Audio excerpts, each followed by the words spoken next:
그 뉴스가 알고 싶다. 오늘은 삼류 기자라는 이름으로 활동하시는 1인 미디어 김양균 기자님을 모셨습니다. 김 기자님 안녕하세요. 네, 안녕하세요. 너무 잘생기셔갖고 과찬이십니다. 오늘 코디가 좀 비슷한데 뭐 콜라에다가 쫓아하신 것 같아요. 자, 간단하게 우리 소개 한번 부탁드립니다. 저는 르블롱 라베리테라는 저 나름대로는 독립 저널리즘 랩이라는 그런 사이트를 운영하고 있는 운영자이기도 하고요. 그리고 현직 기자로서 일을 하기도 했고, 하지만 본업은 1인 미디어 내지는 프리랜서 저널리스트라고 이렇게 말을 하면서 정치나 경제나 정치 부분을 제외하고 국제 뉴스와 그 다음에 사회 다방면에 걸쳐서 제가 관심 있는 부분들을 좀 심층적으로 취재하고 있는 그런 기자입니다.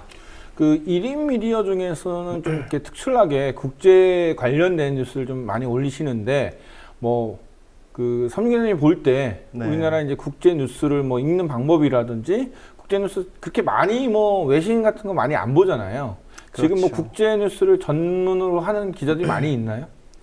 국내에서는 사실은 한국 언론에서 국제 뉴스, 국제 분야라는 것이 누구나 아는 공공연한 비밀이긴 하지만 한직으로 이제 좀 이렇게 현직 언론인들한테 이렇게 느끼는 부분들도 많이 있죠. 사회부 거쳐서 정치부 거쳐서 그 이후의 진로를 탐색하는. 그렇기 때문에 국제 뉴스에 국민들이 관심이 없기 때문에 언론에서 많이 다루지 않는다라는 것은 사실 어불성설이고, 언론에서 많이 관점을 두고 있지 않기 때문에 국제 뉴스 부분이 많이 죽어 있는 부분들이 있습니다. 네. 하지만 사실 1인 미디어 같은 경우는 국제 뉴스를 다루기 위해서 그 해외 취재를 간다거나 이런 거는 사실 현실적으로 많이 어렵은 상황인데, 그럼에도 불구하고 국제 뉴스를 다루는 거는 왜 다루고 계신 건지.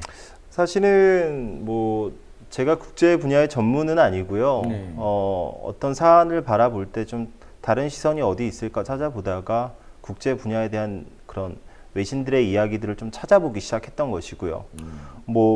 저는 국제 전문 어떤 프리랜서 저널리스트라고 감히 명함도 못 내밉니다만, 한국은 전 세계에서 한국을 바라볼 때 분쟁 지역으로 이제 분단되어 있는 아시아에서 분단되어 있는 두 번째 국가 정도로 보고 있죠. 그렇기 때문에 사실은 아프가니스탄이라든지 지구 반대편에서 일어나는 여러 가지 분쟁과 한국의 상황들이 전혀 상관이 없는 일들이 아니에요. 많이 연관지어 있는데, 아이러니한 것은 분쟁이라든지 국제 문제에 무관심한 이런 상황들이 좀 안타까워서 좀 많이 관심을 들여가고 있습니다. 예. 그 국제 뉴스 여러 가지 우리가 외신만 사실 이제 베껴다 쓰는 경우가 많잖아요. 그래서 네. 일부 국제 뉴스 중에는 오보도 많이 나오고, 네, 번역을 또 잘못하는 경우도 많고, 네. 여러 가지 국제 뉴스 중에서 오늘 한번 11월 8일 미얀마 총선 그 얘기를 한번 먼저 해보죠. 예. 11월 8일에 미얀마에서 총선이 있었는데요. 이거는 상당히 상징적입니다. 지난 90년도에 1990년에 선거가 있었어요. 그리고 25년 만에 이루어지는 첫 자유총선거라는 의미에서 전 세계의 눈과 귀가 많이 쏠렸는데, 우선은 아웅산 수치 여사가 이끄는 민주주의 민족동맹, 줄여서 NLD라고 하죠. NLD. 예, 이쪽에 이제 압승이 우세됐고, 현재까지 이제 뚜껑을 열어보니 전체적으로 67% 이상만 차지하면 정권을 교체할 수도 있다라는 그런 되게 고무적인 분위기에 사로잡혀 있는 걸로 저는 그렇게 알고 있습니다. 예전에 선거를 치렀다가 무효된 경우도 있었잖아요. 그렇죠. 군부 세력에서 그때 아웅산 수치 여사가 압승을 했는데, 그렇죠. 이 선거 자체를 이제 다 폐기시켜 버리다시피 했고, 사실은 그 이후부터 1990년대부터 2000년대 초반까지 아까 말했던 그 사건이 있고 나서부터 아웅산 수치 여사에 대한 그런 정치력에 좀 의문을 품는 국내 이제 다소 비판적인 의견들이 많이 나오기도 하고요. 예, 그렇게 됐죠.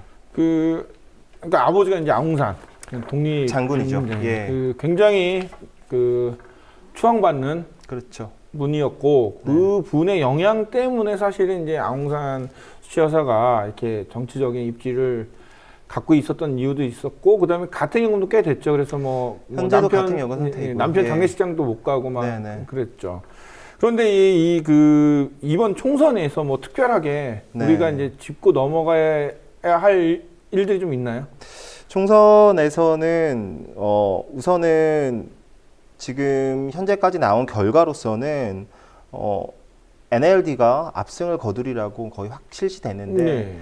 그렇게 된다 하더라도 결과는 어찌 될지 모릅니다. 앞서 말씀드린 것과 같이 1990년도에 있었던 일이 되풀이 되지는 않겠죠. 왜냐하면은 전 세계 눈과 입, 귀가 모두 이쪽을 향해 있기 때문에 군부가 압박을 느낄 겁니다. 그래서 이제 그 네. 당시랑 지금이랑 좀 세월도 상황은 많이 많이 지났고 다르겠죠. 예. 또 민주화라는 부분에 대해서 조금 전 세계적으로 좀 많이 그 시대적 네. 흐름이 있었기 때문에 그렇지는 않겠지만 네.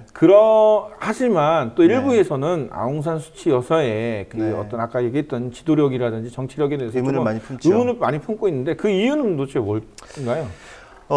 대표적으로 뭐 상당히 복합적입니다. 그런데 아웅산 수치, 버마 이퀄 민주화라고 하는 것은 사실 10년 전, 15년 전의 이야기죠. 지금은 이미 정치 권력화되어 있는 부분이 사실이고요.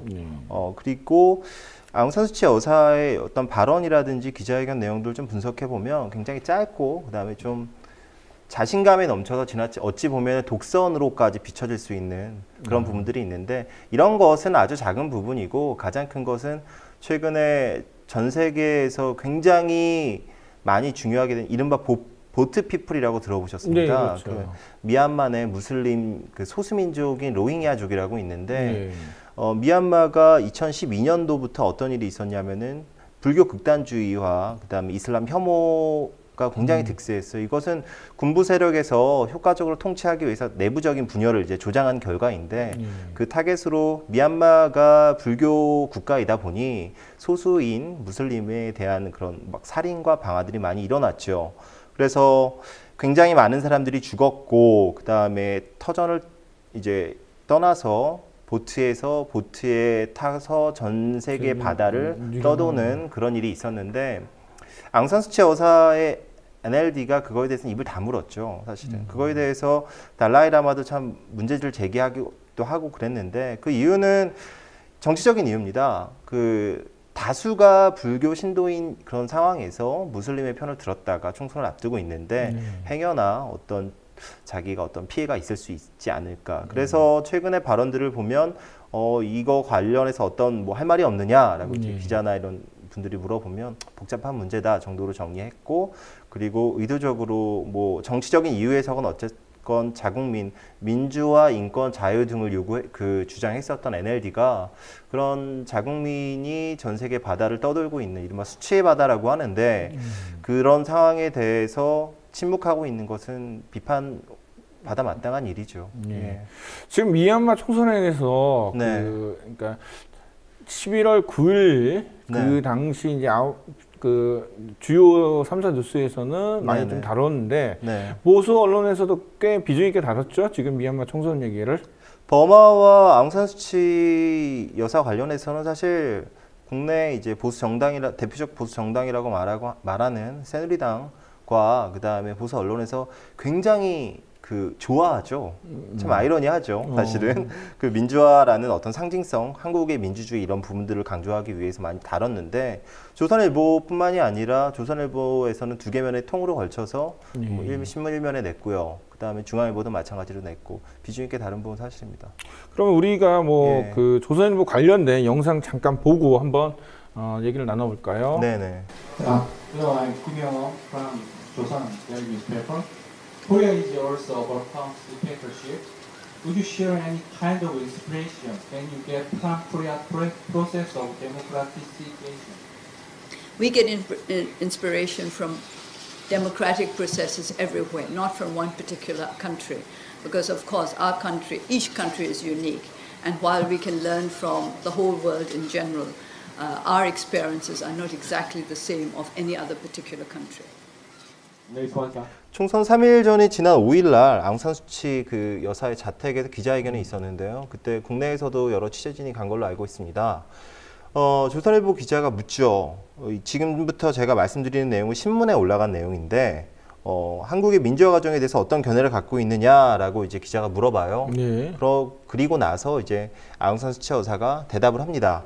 그런데 이제 신문에 나와 있는 내용은 군부 독재를 딛고 일어선 한국의 민주화 과정을 잘 알고 있다. 그리고 비단 한국뿐만 아니라 다른 나라의 민주화 과정을 전체적으로 내가 체크하고 뭐 영향을 받았다라고 말을 하죠. 근데 앞서 말씀드린 부분 중에서 군부 독재를 딛고 일어선 한국의 민주화 과정을 잘 알고 있다라는 부분은 말한 적이 없어요. 그러면 예. 정확히 뭐라고 얘기한 거예요?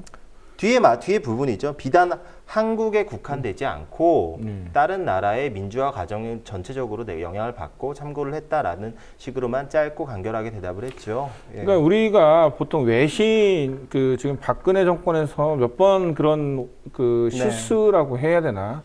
왜곡들이 좀 있었는데 네. 분명히 어떤 국제 간의 외교 합의문이나 네. 외신에서 나오지 않은 얘기들이 네. 그냥 한국 신문에서는 그렇게 마치 얘기한 것처럼 나오는 경우가 꽤 있어요.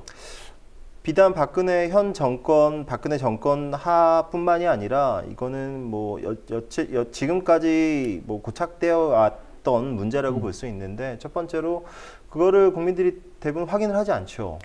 그리고 국제 문제에 관심이 없기 때문에 국제 뉴스를 빌어 한국과 연결을 짓죠. 연결짓기에 대한 어떤 강박 같은 것들이 기자들이 있어요. 그러니까 내가 한국에 대해서 어떤 이야기를 하고 싶은데 이것을 국제 뉴스에 빗대어서 우회해서 이야기하는 그런 전략적인 측면에서 그런 식으로 쓰고 있는데, 사실 지금 이 질문은 상당히 앞서 영상에서 보셨던 질문은 좀 오만하죠. 한국에 이미 민주화를 했는데 너희들은 아직 민주화되지 않았고 그러니 민주화된 우리나라를 보고 뭔가 배운 거 있느냐라고 물어보는 것은 굉장히 결례에 있기도 하고, 물론 질문의 자유가 기자한테 있겠지만요. 과연 우리나라 조선일보 기자가 네. 당당히 말할 수 있을 정도로 우리나라가 민주화가 됐다고 할 수 있다고 저는 당당함이 좀 그러네요. 왜냐하면 민주화라는 거, 자유민주주의에 여러 가지 요소와 조건들이 있지만은 네. 우리가 아직까지도 언론의 자유라든지 인권의 자유 이런 부분에서 사실 그렇게 상위권에 있지는 않거든요. 글쎄요, 뭐 저는 모르겠습니다만은 거기까지는 뭐 한국의 민주화라는 것 앞으로 갈 길이 물론 많긴 하겠지만, 제가 아까 말씀드렸던 말들을 조금 부연 설명을 하자면, 지금 미얀마의 25년 만에 이 총선은 이 자체로서 굉장히 큰 이슈입니다. 예. 어떤 민주화 부분에 대한 것이 아니라 정치 지형이 바뀔 수 있고, 설사 정권을 잡았다 하더라도 아랍의 봄 이후에 제대로 된 민주화가 된 국가가 거의 없어요. 그러니까 내부적인 소요 사태가 일어날 수도 있고, 그것이 이제 일종의 돌리고 돌려서 한국에 어떤 간접적인 영향을 미칠 수 있기 때문에 이 사안 자체를 바라보는 것이 옳다라고 저는 생각을 하고 있고요. 굳이 한국과 연결 지으려는 그런 사고, 그리고 아웅산 수치 여사 하면 곧 민주화를 떠올린다는 것은 기자 스스로도 어떤 관성화된 그런 것들을 벗어나지 못한 거죠. 그래서 다소 아쉬운 부분이 있었습니다. 여러 가지 우리 기자라면은 네. 단순하게 뭐 입고루가 아니라 그 안에 담겨진 어떤 문제나 이런 것도 다양하게 좀 파고 들어야 취재해야 될 기자인데 너무 단순하게 생각하는 부분들, 이런 부분들은 뭐 그렇죠. 저희가 국민들도 좀 심각하게 고민을 하고 또 뉴스를 읽을 때 생각을 해볼 문제라고 생각을 합니다. 뭐 지금 얘기하다 보니까 국제뉴스 다뤄야 될 내용이 많은데 오늘 벌써 시간이 다 갔네요. 뭐 다시 한번 나와서 이제 우리나라 국제뉴스의 문제점, 우리나라 언론이 다루지 않는 국제뉴스의 문제점들을 좀 한 번 더 심도 깊게 좀 파헤쳤으면 좋겠습니다. 네. 오늘 나와주셔서 고맙습니다. 예, 감사합니다.